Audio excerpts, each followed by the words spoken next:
예, 오늘 뭐 이준석 국민의힘 전 대표께서 예. 대구에 또 전격 뭐 갑자기 전격이란 갑자기인데 네. 갑자기 오신 건지 아니면 좀 결심하고 오셨는지 모르겠는데 대구 오셨어요. 그래서 영남일보에 한번 모셨습니다. 이것저것 궁금한 이야기 한번 들어보기로 하겠는데 먼저 한번 뭐 단도직입적이랄까? 네. 신당을 이제 창당하시는 거예요? 제가 말씀드렸던 것처럼 12월 27일 정도. 아, 구체적으로 12월 27일 예. 크리스마스 이틀이네. 그게 사실 제가 박근혜 대통령이 2011년 12월 27일에 처음 비대위로 그때 총선 지휘를 시작하신 거거든요. 네. 그래서 그때가 저는 사실 제가 정치 참여한 첫날입니다. 뭐 기념일이에요? 그 2011년 12월 27일이면 띠가 하나 돈 거 아닙니까? 네. 12년도라 23년 아닙니까? 예, 네. 그러니까 저는 제가 참 서글픈 게 12년 동안 정치를 했는데 이제 그 12년 동안 제가 뭐 높은 직위도 올라가보고 선거도 해보고 했지만은 안타깝게도 보수는 그때보다도 더 약해진 것 같아요. 네. 네, 특히 정치를 반복하면서 탄핵도 겪었고 그 다음에 선거 4번 연달아 패배 회복이 됐고 그 다음에 3번 연달아 이겼습니다. 뭐 이제 이기는 방식을 또 알아냈는데 갑자기 또 대통령 만들고 난 다음에 또 지는 방식으로 돌아가고 있고 뭐 이기는 DNA가 있었는데 그 DNA가 사라졌다는 거예요? 그것도 뭐 민주당이 공격이 거세서도 아니고 자기가 자기 발에 걸려 넘어지는 상황이 되니까 이게 황당하고 저는 계속 이런 일이 반복되니까 저도 이제 정치하면서 와 뭔가 근본적으로 바꿔야 될 것이 있지 않은가. 더 이상 이렇게 땜질식으로 보수가 처방받아가지고는 정치가 바로 설 수 없겠다는 생각이 들었습니다. 그런데 이제 보수의 어떤 그 결점, 하자 이런 부분은 좀 그렇다 치고 어쨌든 표면적으로는 이전 대표를 좀 내쳤다 할까? 이 현 집권 여당에서 그 부분에 구원이 있는 것이 연유되는 것도 분명하잖아요. 아니 근데 만약에 저를 쫓아내고 나가지고 1년 반 동안 그러면 정말 잘했으면은 제가 지금 어디 얼굴이나 들고 다니겠습니까 지금? 네, 근데 1년 반 동안 당대표 쫓아내고 전당대회를 했는데 당원 100%룰 바꿔가지고 1, 2, 3, 4등 하던 후보 다 두들겨 맞고 5등 하던 후보를 지금 이제 대표 만들어 놨는데 1년도 안 돼가지고 보궐선거 4월 달에는 심지어 울산에서 지고 이번에는 강서에서 진 거 아닙니까? 서울 강서 17% 차로. 평가 끝났거든요 그러면은.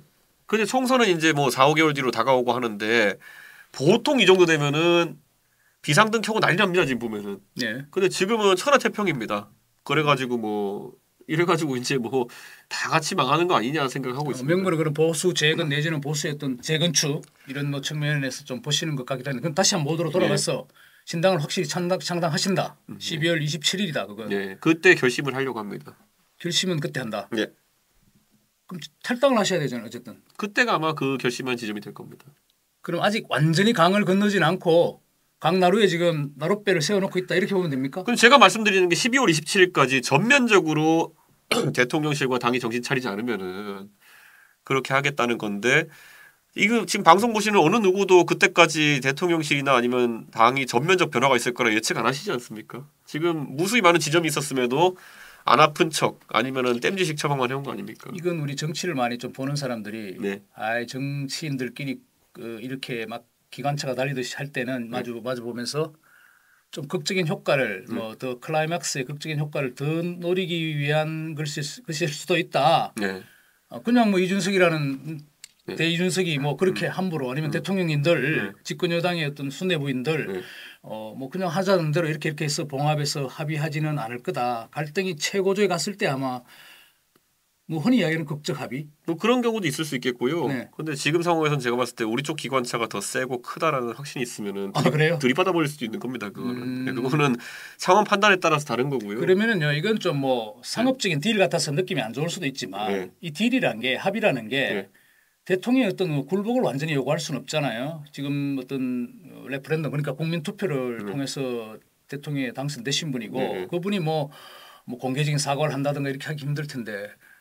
그래도 좀 이준석 전 대표가 좀 요구하는 수준의 국정 운영의 뭐 변화 아니면 윤핵관 뭐 이런 부분들에 대한 어떤 처리 이런 것들을 좀 많이 요구하시는 듯해 보이는데 구체적인 좀 안이 있어 이런 것 되게 좀 아니 저는 이렇게 말씀드립니다. 그러니까 보통 예전에 우리가 보수의 가장 뼈아픈 지점이 탄핵을 당했던 지점인데요.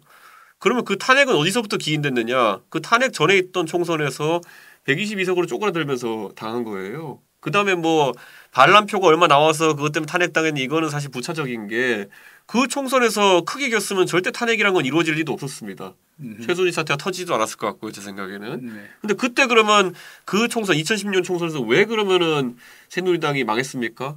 상대가 오히려 국민의당과 더불어민주당으로 분당됐는데도 불구하고 망할 수밖에 없었던 거는 곧 죽어도 유승민 하나 죽이고 싶어가지고 살아낸 거 아닙니까? 그때 윤핵관이 없었습니까? 그때 자기들이 진실한 사람들이라 그러면서 대구바닥에 다 이렇게 진박 감별사 하고 다니는 사람이 있지 않았습니까? 결국에는 저는 이게 타협이니 뭐니 이런 것보다도요. 네. 그때 그 욕심 안 부렸으면 탄핵은 없었습니다. 마찬가지로 지금도 마찬가지입니다. 지금도 저는 아니 대통령이 무릎 꿇을 수는 없지 않습니까? 당연한 네. 얘기죠. 네. 근데 뒤집어 말하면 대통령이 고집부리다 탄핵당할 수도 없지 않습니까? 네. 저는 윤석열 대통령이 당연히 탄핵이니 뭐 이런 건 얘기 당신께서 먼저 언급하셨으니까 최근에 제가 참 걱정하는 게 대통령이 누가 시키지도 않는데 그런 말을 먼저 언급하셨어요. 뭐 예산을 이렇게 서민을 두텁게 예산을 하려고 했더니 날 탄핵한다 한다. 근데 아무도 서민 예산 두텁게 한다고 탄핵 안 시키거든요. 네. 그러니까 본인이 지금 굉장히 그 두려움에 지금 움직이고 계신 것 같아요. 그래서 저는 보수가 지금 시점에서 아까 말했듯이 짜고 치는 뭐 고스톱 같이 네. 뭐 이렇게 뭐 야합 같은 이런 걸 해가지고 선거를 어떻게 해보겠다는 생각은 버려야 됩니다. 근본적으로 국민을 두려워해야 되는 것이고 결국에는 정치가 바르게 되려면은 누구든지 무엇이든 할 수 있어야 되는 겁니다. 그러면 당내의 어떤 정치적 정의랄까 이런 것이 좀 세워져야 한다 이렇게. 그렇죠. 제가 아까 추상적이기도 하지만 지면 인터뷰하면서 이야기했지만은 네. 지금 상황에서 네. 이 당에는 과연 소장 개혁파라고 할 수 있는 초선 의원이라도 있느냐? 없어요. 네. 저는 당장 여기 지금 영남일보지만은 네. 대구 경북에 초선 의원 많거든요. 네. 근데 이분들이 그러면은 지난 1년 반 동안 당이 무너질 때 똑바른 정치를 했느냐? 이준석이 때릴 때 방관자 또는 동조자였던 사람이 많고, 자 그럼 나경원 대표가 출마하겠다 할 때 못하게 하려고 나경원 대표를 집단적으로 린치하기 위해 가지고 연판장 썼던 거 아닙니까? 네. 이게 도대체 어디서 배워온 정치입니까 이게? 저는 이준석이 이렇게까지 세게 얘기하기 전에 만약에 대구 경북 있는 어디든 초선 의원이나 젊은 의원들, 소장파 의원들이 똑바르게 정치했으면 똑바르게 얘기만 했었어도 이 지경까지 안 왔습니다 지금. 뭐 그런 거는 엎질러진 물인데 네. 미래를 보면 합의의 가능성도 뭐 전혀 불가능한 건 아니지만 지금 말씀하신 그런 것들이 좀 전제 조건이 좀 구체성은 제가 보기엔 좀 그런데요. 저는 합의의 조건이 있다면요. 네. 승리할 수 있을 정도로 바뀌어라. 그럼 아까 네. 아까 실장님은 뭐 그렇다고 대통령이 뭐 항복할 수 없는 건 아니냐. 네. 저한테 항복하지 마십시오. 저는 그런 거 바라지도 않습니다. 저도 그건 제가 만든 대통령에 대한 예의가 아닙니다. 네. 근데 국민들한테 항복하십시오. 네. 국민들한테 항복한다는 거는 네. 그게 어떻게 정치인으로서 불명예입니까? 국민들의 뜻에 따르겠다. 그러면 지금까지 문제가 됐던 건들 있지 않습니까? 예를 들어서 홍범도 장군 흉상 문제 이거는 아무리 홍범도 장군이 뭐 공산주의 활동을 나중에 했다 하더라도 국민 여론에서 봤을 때 이미 거의 한 7대3, 8대2로 갈리는 부분입니다. 네. 그게 있고 그럼 그거에 대해서 즉각적인 중지를 하고 원상복귀 시키겠다. 그리고 지금 문제되는 것 중에 보면은 해병대 박정훈 대령 이분은 제가 예전에 아시아 포럼에서도 얘기했지만은 대통령의 가장 큰 상징 자본이 뭐냐면은 이 윤석열 대통령은 윤석열 검사는 스타 검사로서 어떤 강한 권력과 맞서서도 국민들이 바라는 방향 수사를 하고 그리고 그 권력에 굴하지 않고 좌천되어도 때를 기다리면서 절치부심하고 이게 스타 검사 윤석열의 모습입니다. 그런데 네. 박정훈 대령이라는 분도 포항 출신의 경북대학교 법대 나와가지고 그래가지고 해병대에서 명예롭게 지금까지 복무했던 군인이라 그러면은 어쩌면 윤석열 대통령이랑 가장 닮아 있는 사람이기 때문에 수사를 똑바르게 하려고 했던 겁니다. 근데 이 사람 하나 잡자고 지금 뭐 항명 수견이 이렇게 해가지고 몰아붙이고 이거 대통령이 오히려 아니 내가 잘 몰랐는데 이런 일이 있었다 그러면은 아니 아랫 사람들이 이렇게 일을 처리하고 있었다 그러면은 당장 그 해병대 박정훈 대령 직위 복귀시켜라. 근데 그건 이준석 대표의 뭐 복귀랄까 아니면 네. 이 결별 네. 이 당과 그건 조금 지엽적인 사안 뭐 그것도 중요한 아닙니다. 만약에 그렇게 대통령께서 과오를 시인하고 만약에 그런 거 바로 잡잖아요.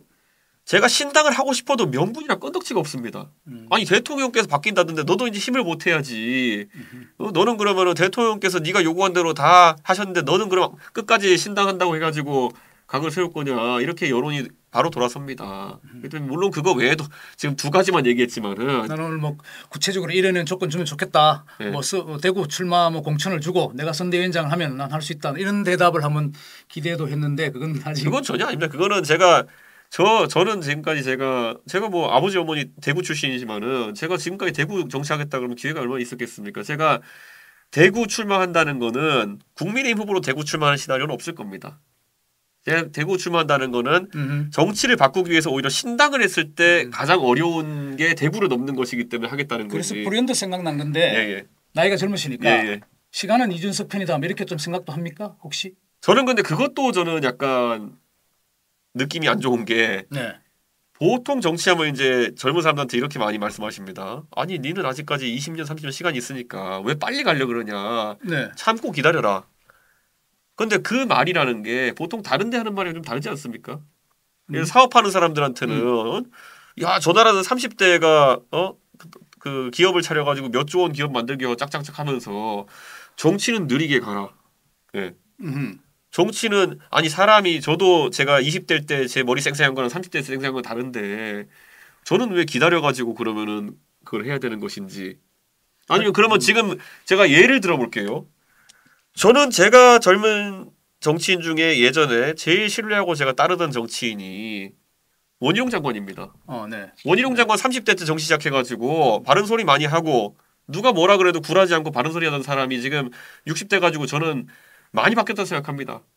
저는 30대 원희룡이 아직도 있다 그러면 그런 사람이 당대표하고 대통령이 된다고 생각합니다. 그 과정이 하나 둘 계단이 있다는 뜻입니까? 아니 20년 지나면서 그 사람이 더 참신해졌습니까? 아니면 지금 봤을 때는 더 제가 봤을 때는 여느 정치인처럼 변해갔습니까? 저는 지금도 원희룡 장관 제가 좋아하지만은 최근에 물론 장관이라는 중책을 맡았기 때문에 좀 모습이 바뀐 것도 있겠지만은 저는 40대 30대 때 원희룡의 모습을 더 사랑합니다.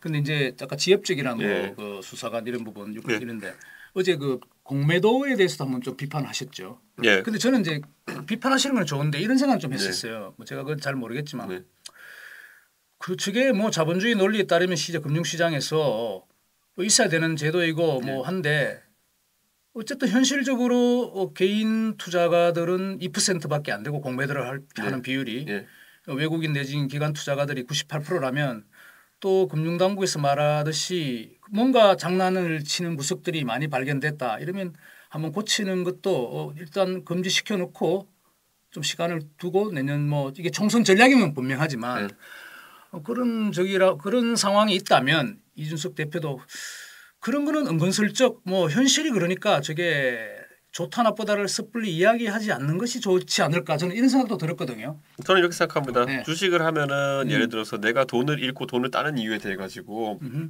여러 가지 분석을 사람들이 하겠죠. 그런데 지금 시장에 깔려있는 믿음이라고 하면 개인 투자자들 간에 깔려있는 믿음은 공매도 세력 때문에 결국에는 내가 자산 가치에 손실 많이 본다 이렇게 하는 거잖아요. 네. 근데 그 믿음이 있는 것과 그럼 그 실제로 해결하는 방법은 다를 수 있어요. 저는 무조건 금지시킨다 되는 것도 아닙니다. 네. 그리고 어제 보면은 그저께 보면 발표한 거에 보면은 결국 아까 말씀하신 기관 투자가들의 어떤 공매도 이런 행태에 대해 가지고는 크게 제약을 걸지도 않았어요. 그러니까 저는 그렇기 때문에 이거를 근데 그 전에 11월 초만 하더라도 10월 말 11월 초만 하더라도 누군가 물어보면은 공매도 금지 안 한다. 이러다 갑자기 해버리면서 첫날 위로 사이드카, 다음 날 밑으로 사이드카 이러고 있지 않습니까?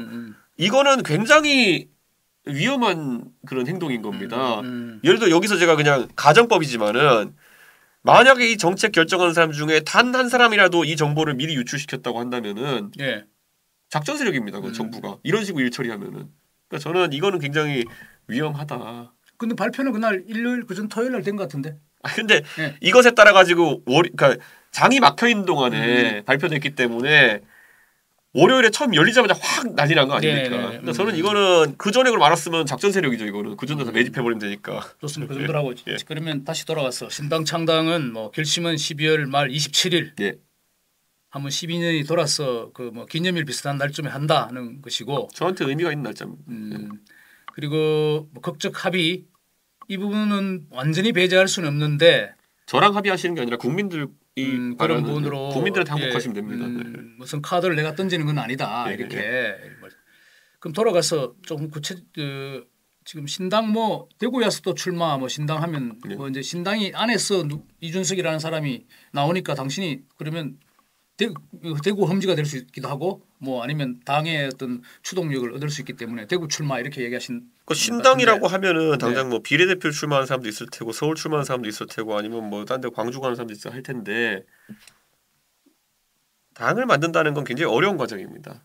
그러면 내가 가진 것을 하나라도 더 헐어가지고 그 당에 참여하고 싶은 사람한테 나누는 게 아마 당을 지휘하는 사람 역할일 거거든요. 그럼 제 입장에서는 그래 신당을 해가지고 그러면은 뭐 당 지지율이 몇 프로 나와가지고 하다못해 다만 비례대표 의석이라 몇 석 생기면은 뭐 그거를 저는 정치하면서 지금 제 정도의 인지도나 아니면은 제가 이렇게 언론 나와서 말할 수 있는 기회라는 거는 저는 굉장히 혜택받은 정치인이라 생각합니다. 저는 그러면은 그마저도 실력 있고 하지만 아직까지 인지도 부족한 누구한테 나눠줘야 된다는 생각입니다. 그럼 저는 오늘 아침에 보니까 대구 오시면서 이제 몇 대인지는 모르겠는데 1996년 총선이겠죠. 15대입니다. 15대. 15대. 네. 자민련이 대구에 한 8석, 9석 이렇게. 그때 대구에서 자민련 8개, 무소속이 한 2-3개. 네, 저도 기억이 나는데 대충 맞을 겁니다. 근데 그때 당시 보면은 뭐랄까 그 당시 정권에 좀 반발했던 부분 이런 것들이 YS 뭐 이렇게 그다음에 그렇죠. 이제 왔지만 YS 이런 부분이 있었는데 지금 대구가 사실 어떤 보수랄까 그런 기류에서 그쪽 지금의 국민의힘 계열 쪽에 지지세가 뭐 반발이 있다든가 아니면 균열이 확 생겼다 이런 거는 아니거든요 지금. 그렇다면 그게 이준석 대표 전 대표께서 목표로 하시는 대구의 타겟이 좀 정확할까 이런 생각도 좀 들어요. 저는 이런 생각합니다. 제가 아까 다른 언론에서 언급했지만은 요즘 여론조사의 기사를 보면 항상 포함되어 있는 문구가 TK를 제외한 다른 지역에서는 다 이렇다. 아니면 60대 70대를 제외한 다른 세대에서는 다 이렇다. 그러니까 TK와 지금 장년층 이상이 고립되고 있다는 생각을 확실히 하고 있습니다. 저는 그리고 이제 그럼 TK가 총선에서 어떤 선택을 할지는 저는 이제 지켜봐야 된다 보고 저거 특히 젊은 세대는 조금씩 다른 지역과 동화되어 가고 있는 상황이다. 이게 첫 번째 제 분석이고 두 번째로는 그때 자민련이 8석 만들었을 때 뭐 이제 그때 당시 젊은 세대였다는 거죠. 저를 찍으신 분들이 그분들이 이제 60대가 되신 분이기 때문에 알고 있을 거다. 그리고 또 자민련을 생각해 보면은 그때 결국에는 민자당이라는 것이 YS가 JP와 결별하면서 자민련이 생긴 거 아닙니까? 결국 그러면서 그 보수 진영 내부의 분열 때문에 결국에는 자민련이 어쨌든 상당한 지지세를 얻었던 것인데 저는 물론 그때 보면 뭐 박철원 장관부터 뭐 다 이렇게 유명하신 분들이 출마하기도 했지만은 저는 그때 대구의 민심도 야 3당 합당을 통해 가지고 민자당이 이렇게 어렵게 정권을 잡은 건데 어떻게 바로 이렇게 YS 대통령은 아무리 잘하는 것도 있지만은 이렇게 분열의 정치를 하느냐에 대한 강한 경고장을 날렸다는 생각이 듭니다. 저는 그렇기 때문에 마찬가지로 자 윤석열 대통령에 대해 가지고 많은 정치 컨설턴트나 평론가들이 지적하는 게 그거 아닙니까? 지난번 0.7% 차이로 이겼다고 하는 것은 실제로 다 끌어들여서 이긴 겁니다. 그런데 결국 대통령께서 했던 거는 아까 제가 열거한 것처럼 이준석 천에, 유승민 천에, 그다음에 안철수 천에, 나경원 천에, 홍준표까지 천에. 그러니까 이게 틀리다는 것을 저는 대구 시민들 알고 있을 거라고. 뺄셈의 정치 뭐 이렇게 한번 말씀하신 그런 의미에 그런 맥락이죠. 그렇기 때문에 저는 여기에 대해서 이대로 가가지고는 제가 그냥 다 놓고 말씀드리면은 대구가 윤석열 대통령을 뽑아줬지만은 결국 보수의 정치인들은 전부 다 낙오되는 상황으로 가게 될 거고 최근에 보면요 보수 정당의 대통령인데 대통령께서 어떤 분이랑 어울립니까? 김한길 대표. 그리고 수많은 뭐 요즘 방송 나오는 사람 보면 김근식 교수. 뭐 김경진 의원 옛날에 그 선거할 때 광주에서 당선되면 민주당에 입당하겠습니다라는 현수막 걸고 활동하시는 분입니다. 물론 그분들이 진영을 넘어와서 활동하시는 건 고마운 일이지만은 대선 때 무슨 기여를 했는지 모르겠지만은 오히려 보수의 아까 말했던 핵심 인물을 다 쳐내고 보수의 순혈은 아니다. 뭐 이렇게. 그래서 지난번에 아시아 포럼 가가지고 이거는 뻐꾸기 탕란도 아니고 뭐냐 이렇게 제가 얘기했던 거 아닙니까? 저는 이거는 문제의식을 심하게 가져야 된다 이런 생각입니다. 그 정도로 아니 솔직히 말씀드리면은 대구 시민들이 윤석열 대통령 뽑을 때 윤석열 대통령 옆에 김한길 위원장 있고 김근식 교수가 방송 나와서 떠들고 이런 거 바라면서 아니면 이런 걸 상상하면서 찍으신 겁니까? 아니죠. 윤석열 대통령이 공정과 상식의 기치를 세우고 거기에 나머지 아까 말했던 나경원 대표, 홍준표 뭐 이런 사람들이 다 원로로서 도움을 주고 또 이준석이 거기에 있어 젊은 세대의 가치들을 더하고 이런 모습을 찍은 거지. 언제 대구에서 김한길 씨가 실권 쥐고 흔드는 정권을 만들었습니까? 어쨌든 이 대표께서 말씀하시는 건 이제 보수에 대한 애착 내지는 걱정 또 거기에 여전히 나는 소속돼 있다 이런 뜻으로도 비춰지기도 하는데 또 한편으로는 신당을 한다면은 또 이 그 테두리를 약간 벗어난 많이 어떤 경우에는 많이 벗어난 인물들과도 이렇게 좀 결합할 수도 있지 않을까요? 그런 측면은 생각해봤어요? 저는 그래서 당당하게 대구 시민들에게도 이야기하는 것이 저는 솔직히 이제 국민들이 봤을 거라 생각합니다. 지난 1년 반 동안 뭐 양극단 정치라고 하지만은 사실 대선 때부터 이거 아닙니까? 대장동이 누구 잘못이냐 갖고 싸웠고요. 저는 이런 대선은 처음 봤습니다. 대장동 아직도 선거 2년 다 돼가는데 윤석열 대통령의 경제 정책이 뭔지 이재명 후보의 경제 정책이 뭔지 기억나는 사람도 없고요. 지금도 잘 모르겠고 통일 정책이 뭔지도 모르겠고 교육 정책이 뭔지도 모르겠고 결국 정책 다 빠지고 지금도 선거 끝난 다음에도 누구를 감옥에 넣느니 마느니 갖고 싸우고 있는 게 계속되는 거 아닙니까? 저는 근데 이게 빨리 사라져야 된다 보는 거고 그래서 저는 그 대화가 되는 인물들과 함께 하겠다. 비록 저와 생각은 좀 다르더라도 논의할 줄 아는 사람들이랑 하겠다. 논의 방식이 있는 사람, 논의에 뭐 좀 익숙한 사람, 좋습니다. 그럼 최근에 또 이슈가 되는 건 인요한 위원장, 린턴, 미스터 린턴. 근데 그날 영어로 하신 거는 내가 이 양반이 오면은 내가 영어로 해버려야 되겠다고 미리 생각하신 거예요? 저는 그 앞에 보면 이제 제가 계속 지적하는 게 인요한 위원장이 처음에 취임하시고 당사에 이제 기자회견 하러 그 백브리핑을 왔을 때 기자들이 이제 저도 친한 기자들이 이거 받아친 걸 보내주는데 이렇게 돼 있었어요. 국민의힘은 내려가야 됩니다. 내려가다니요? 바로 이런 반응이시잖아요. 그런데 그 말씀하셨어요. 국민의힘은 내려가야 됩니다. 네. 이게 뭐냐면 이 말이 무슨 말씀이지? 국민의힘이 뭐 기득권을 내려놔야 된다는 얘기인지 지도부가 내려가야 된다는 얘기인지. 그러니까 인요한 위원장이 그 방송 나와서 한국어가 능숙능한 건 첫 번째고 하지만은 이분이 원래 미국식 교육을 받았던 분이고 2014년에야 이제 박근혜 정부 시절에 특별 귀화를 통해 가지고 이중 국적을 취득하신 겁니다.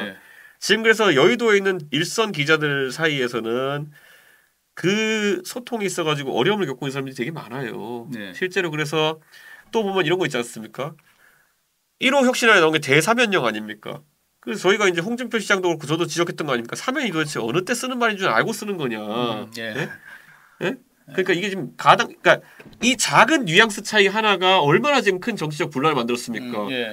그쪽에서는 나름 선의를 가지고 사면이라는 걸 했는데 저랑 홍준표 시장 입장에서는 도대체 뭐 하는 거냐 이렇게 반박할 수밖에 없고 거기서 또 어그러진 거 아닙니까? 저는 그래서 지금 많은 사람들이 무슨 뭐 인종차별 이런 소리 하는 거 말도 안 되는 거고요. 저도 미국에서 살다 왔지만은 어떻게 이중국적이신 바이링구얼한테 영어로 얘기했다고 해서 인종차별 예를 들어 뒤집어서 미국에서 제가 코리안 아메리칸인 친구들을 만났을 때 그 친구한테 한국계 미국인. 근데 그 친구가 한국어로 얘기한다고 해서 아니면 영어로 얘기해서 인종차별이 되지 않습니다. 그러니까 이거는 지금 저는 그냥 싸가지론이라는 걸 만들려면 그냥 다 끼워 넣는 상황에 있는 거고 제가 이렇게 말씀드릴게요. 대구 시민들 여러분들은 지난 대선에서 뭐 쩍벌하고 그다음에 기차간에다가 다리 올리고 그다음에 술 드시면서 뭐 이 새끼 저 새끼 하는 분을 대통령 만드셨습니다.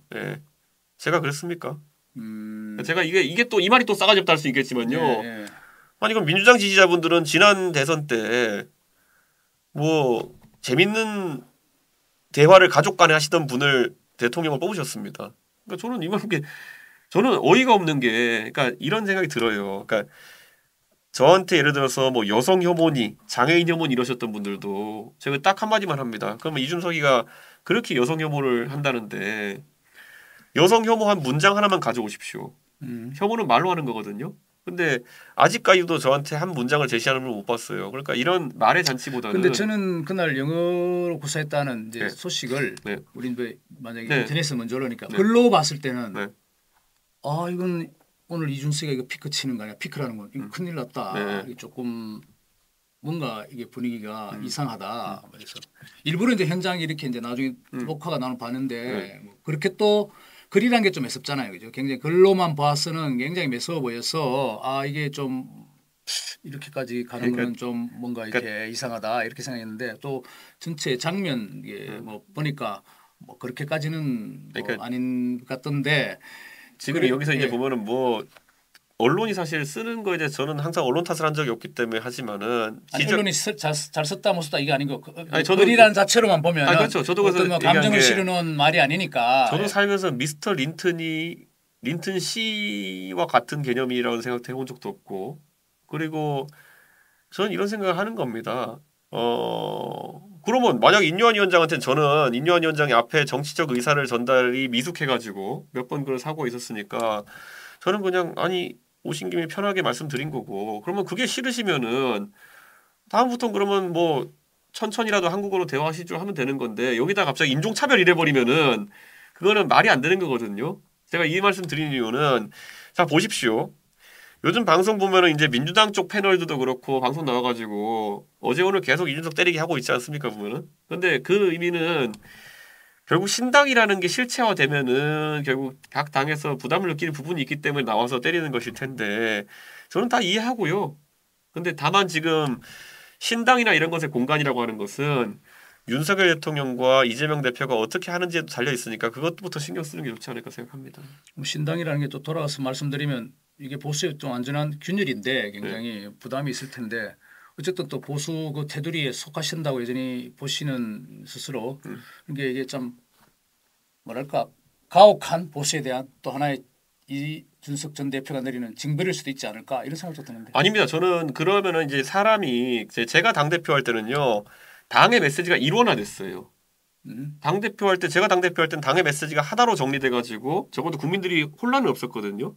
근데 지금 당에서 나오는 거 보면 당 대변인이라는 사람이 방송 나와서 하는 얘기는 아 이준석이가 당 나가면은 당 지지율이 한 3, 4% 오른다. 이게 당 대변인의 말입니다.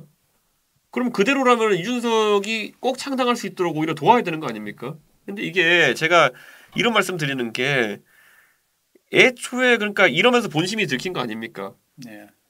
이준석이 조용히 좀 해줬으면 좋겠는데 나가는 건 또 싫고 이준석이 때리면서 또 이제 뭐 안철수 같은 사람도 이준석 때리면서 재미 보겠다 아닙니까?